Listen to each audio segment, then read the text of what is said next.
Telegram ဘောကနို Gmail တွေ Google Calendar တို့ Drive တွေကိုစိတ်ကြောက်ကွန်မန်းပေးပြီးခိုင်းကျင်တယ်ကိုလိုချင်တဲ့အချိန်မှာ report တွေကို schedule နဲ့တင်ခိုင်းကျင်တယ်ဒါဆိုရင် Open Claw ကို Google Workspace ထဲကစကေးတစ်ခုဖြစ်တဲ့ GOG နဲ့ချိတ်ဆက်ပြီးဘယ်လိုအသုံးပြုရမလဲဆိုတာကိုပြောပေးသွားမှာဖြစ်ပါတယ် GOG နဲ့ချိတ်ဆက်ဖို့အဆင့်3ဆင့်ရှိပါတယ်ပထမအဆင့်ကတော့ OpenAI မှာ GOG ကို install လုပ်ပေးရမှာဖြစ်ပါတယ် GOG ကို install လုပ်ဖို့အတွက် Telegram မှာ command လေးရိုက်လိုက်ပါမယ်အခုလို command လေးရိုက်ပြီးသွားလို့ရှိရင် site.com မနေသေးဘဲနဲ့နောက်တစ်ဆင့်အနေနဲ့ဒီ video မှာပါတဲ့ link ကိုနှိပ်လိုက်လို့ရှိရင် clawhead.ai ဆိုတဲ့ website ကိုရောက်ရှိသွားမှာဖြစ်ပါတယ် browser ကနေပြီးတော့လည်း clawhead.ai ဆိုပြီးတော့ရိုက်လို့ရပါတယ်ဒီ website ထဲမှာ GOG လိုမျိုး Open Claw မှာထည့်သွင်းအသုံးပြုလို့ရမယ် scale တွေအများကြီးရှိပါတယ် scale တွေအများကြီးရှိပေမဲ့တချို့သော scale တွေက malware တွေ virus တွေပါနေတာကြောင့်စိတ်ချရအောင် install အရေးအတွက်များတဲ့ scale တွေကိုသာအသုံးပြုဖို့အကြံပြုတိုက်တွန်းလိုပါတယ်ဒီ video မှာတော့ GOG ကိုဘယ်လိုထည့်သွင်းရမလဲဆိုတာကိုပြသပေးမှာဖြစ်လို့ browse scale ကိုနှိပ်ပေးရမှာဖြစ်ပါတယ် search bar မှာ GOG လို့ရိုက်လိုက်ပါမယ်ဒါဆိုလို့ရှိရင် user install လုပ်တာများတဲ့ GOG ကိုတွေ့မြင်မှာဖြစ်ပြီးတော့ install လုပ်ဖို့အတွက် GOG ကို click တစ်ချက်ထပ်ပြီးတော့နှိပ်ပေးရမှာဖြစ်ပါတယ်ဒါဆိုရင် GOG အကြောင်းနဲ့လောက်ဆောင်မှုတွေကိုအောက်မှာအသေးစိတ်ထပ်ပြီးတော့လေ့လာပြီးလို့ရပါတယ်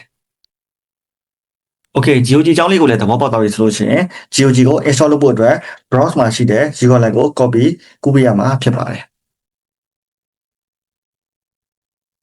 ပြီးရင် Telegram ကိုပြန်ပြီးတော့တွားလိုက်ပါမယ်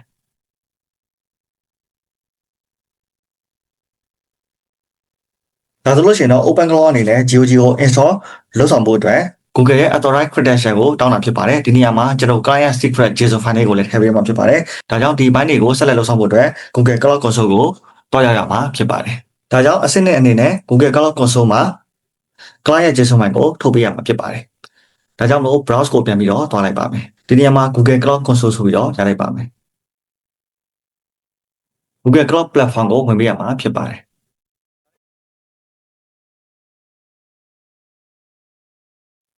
Okay Google Cloud Console ရဲ့ကိုရောက်ပြီဆိုလို့ရှိရင် select a project ကိုနှိပ်ပေးရမှာဖြစ်ပါတယ်ဒီနေရာမှာ new project ဆိုပြီးတော့ဖွင့်ပေးရမှာဖြစ်ပါတယ်ဒီနေရာမှာကျွန်တော်တို့ရဲ့ project name ကိုထည့်သွင်းပေးရမှာဖြစ်ပါတယ် create ကိုနှိပ်လိုက်ပါမယ်ဒီနေရာမှာ select project ကိုရွေးပေးရမှာဖြစ်ပါတယ် Okay ဒါဆိုလို့ရှိရင်တော့ကျွန်တော်တို့ရဲ့ project file အသစ်တစ်ခုရဲ့ကိုရောက်ရှိလာတာကိုတွေ့မြင်မှာဖြစ်ပါတယ်နောက်တစ်ချက်အနေနဲ့ကျွန်တော်တို့ဘယ်ဘက်မှာရှိတဲ့3 bar လေးကိုနှိပ်လိုက်ပါမယ် API and services ကိုရွေးပေးရမှာဖြစ်ပါတယ် OAuth content screen ကိုရွေးပေးရမှာဖြစ်ပါတယ် Get started ကိုနှိပ်ပေးရမှာဖြစ်ပါတယ်ဒီနေရာမှာကျွန်တော်တို့ရဲ့ app name လေးကိုပေးပေးရမှာဖြစ်ပါတယ်ဒီနေရာမှာတော့ကျွန်တော်အသုံးပြုမယ် Gmail ကိုပြန်ပြီးတော့ထည့်ပေးပါမယ်ပြီးလို့ရှိရင် next ကိုနှိပ်ပေးရပါမယ်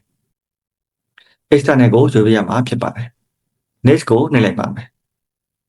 ဒီနေရာမှာကျွန်တော်ထည့်သွင်းမယ် Gmail လေးကိုပြန်ပြီးတော့ထည့်ပေးရမှာဖြစ်ပါတယ် next ကိုနှိပ်လိုက်ပါမယ်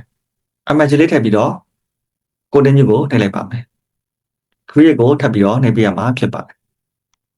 ဒီနေရာမှာ create OAuth client ကိုနှိပ်ပေးရမှာဖြစ်ပါတယ် script မှာများတဲ့အတိုင်း application type ကိုပြန်ပြီးတော့ရွေးပေးရမှာဖြစ်ပါတယ် desktop app ကိုရွေးပေးပါမယ်ဒီနေရာမှာကျွန်တော်တို့ရဲ့နာမည်လေးကိုပြန်ပြီးတော့ပေးလို့ရပါတယ် create ကိုနှိပ်ပေးရမှာဖြစ်ပါတယ်ဒါဆိုလို့ရှိရင်တော့အခုကဲ့သို့ JSON file လေးကိုတွေ့မြင်ရမှာဖြစ်ပါတယ်တခါလေးမှ JSON file က download လုပ်တဲ့အချိန်မှာမရတာမျိုးတွေဖြစ်တတ်ပါတယ်ဒါကြောင့်မလို့ OK ကိုအရင်ဆုံးပေးလိုက်ပါမယ်နောက်တစ်ချက်အနေနဲ့ audience ကိုနှိပ်ပေးရမှာဖြစ်ပါတယ် scroll down လေးနဲ့အောက်ကိုဆင်းလိုက်ပါမယ်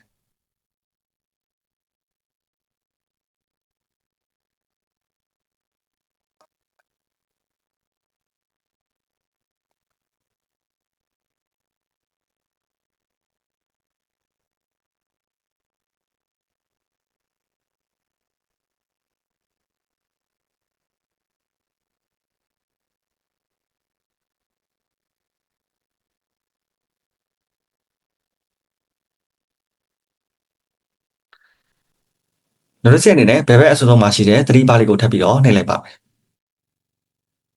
API and services ကိုဝင်လိုက်ပါမယ် enable API and services ကိုထပ်ပြီးတော့နှိပ်ပါမယ်အပေါ်မှာမြင်တွေ့ရတဲ့ plus icon လေးနဲ့ enable API and services ကိုထပ်ပြီးတော့နှိပ်ပေးပါမယ် search bar လေးမှာကျွန်တော်တို့ open cloud နဲ့ချိတ်ဆက်ပြီးတော့အသုံးပြုခြင်းနဲ့ Gmail တွေ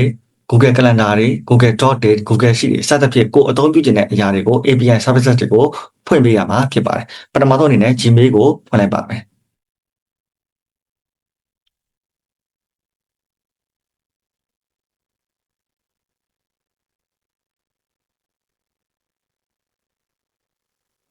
enable ကိုနှိပ်ပေးရမှာဖြစ်ပါတယ် Okay ဒါဆိုလို့ရှိရင်တော့ကျွန်တော်တို့ open cloud မှာ Gmail ကိုချိတ်ဆက်အသုံးပြုဖို့အတွက် Gmail ရဲ့ API ကို enable လုပ်ပြီးကြဖို့ယခုကဲ့သို့တွေ့မြင်မှာပဲဖြစ်ပါတယ်ဒီလိုပုံစံတိုင်းပဲကိုအသုံးပြုခြင်းနဲ့ Google Calendar တွေ Google Doc တွေကိုလည်းအခုလိုမျိုး API လေးတွေဖွင့်ပေးရမှာဖြစ်ပါတယ်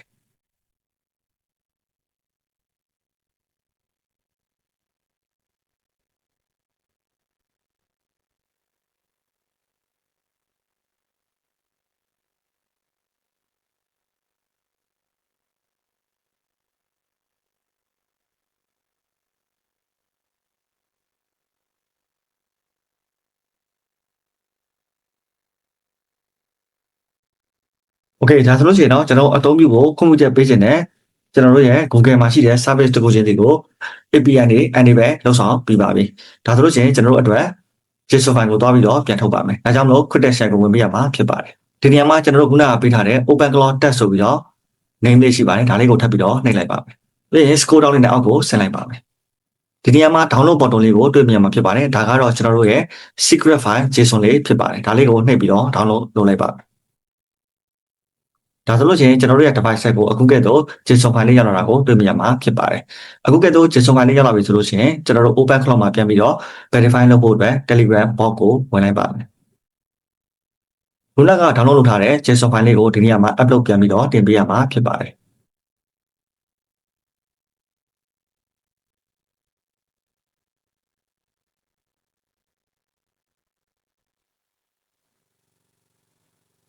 တန့်ကိုနှိပ်ပေးရမှာဖြစ်ပါတယ်။ Okay ဒီနေရာမှာကျွန်တော်တို့ရဲ့ Gmail လေးကိုပြန်ပြီးတော့ထည့်သွင်းပေးရမှာဖြစ်ပါတယ်။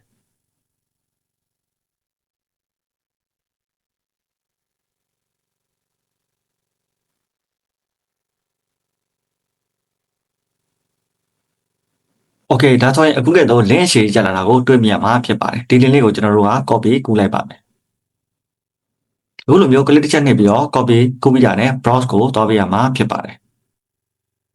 ဒီနေရာမှာ paste လုပ်လိုက်ပါမယ်။ပြီးလို့ရှိရင် enter နှိပ်လိုက်ပါ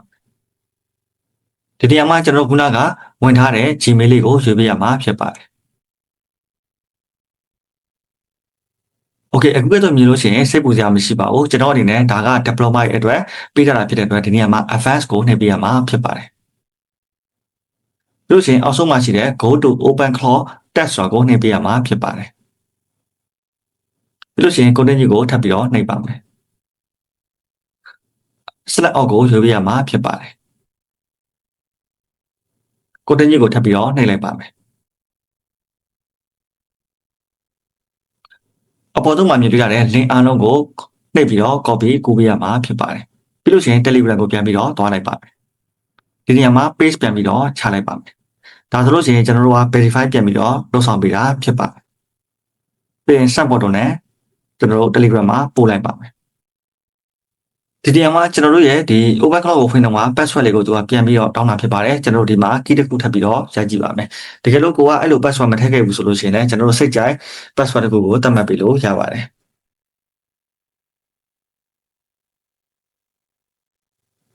Okay ဒါဆိုလို့ရှိရင်တော့ကျွန်တော်တို့ရဲ့ဒီ open cloud နဲ့ GOG ကလုံးဝဆက်တဲ့အောင်မြင်သွားပြီဖြစ်ပါတယ်ဒါဆိုလို့ရှိရင်ကျွန်တော်အနေနဲ့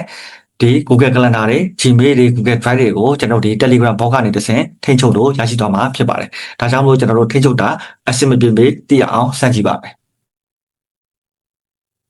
Okay ဒီနေရာမှာကျွန်တော် calendar ကို comment လေးပေးကြည့်ပါမယ်ကျွန်တော်ကတော့6ရက်နေ့မှာနေ့လယ်တနာရီကိုအောင်နဲ့နေ့လယ်စာစားဖို့ဆိုပြီးတော့ calendar မှာမှတ်ခိုင်းထားလိုက်ပါတယ်ပြီးလို့ရှိရင် send button နှိပ်လိုက်ပါမယ်Okay ဒါဆိုလို့ရှိရင်တော့ကျွန်တော်တို့ ရဲ့ Google Calendar မှာ Open Cloud ကနေပြီးတော့ထိန်းချုပ်ပြီးတော့အခုကဲ့သို့ event လေးကိုမှတ်သားပေးတာကိုတွေ့မြင်မှာဖြစ်ပါတယ်။နောက်တစ်ဆင့်အနေနဲ့ကျွန်တော်ထပ်ပြီးတော့ Gmail list လေးတွေကိုလည်းစစ်ကြည့်လိုက်ပါမယ်။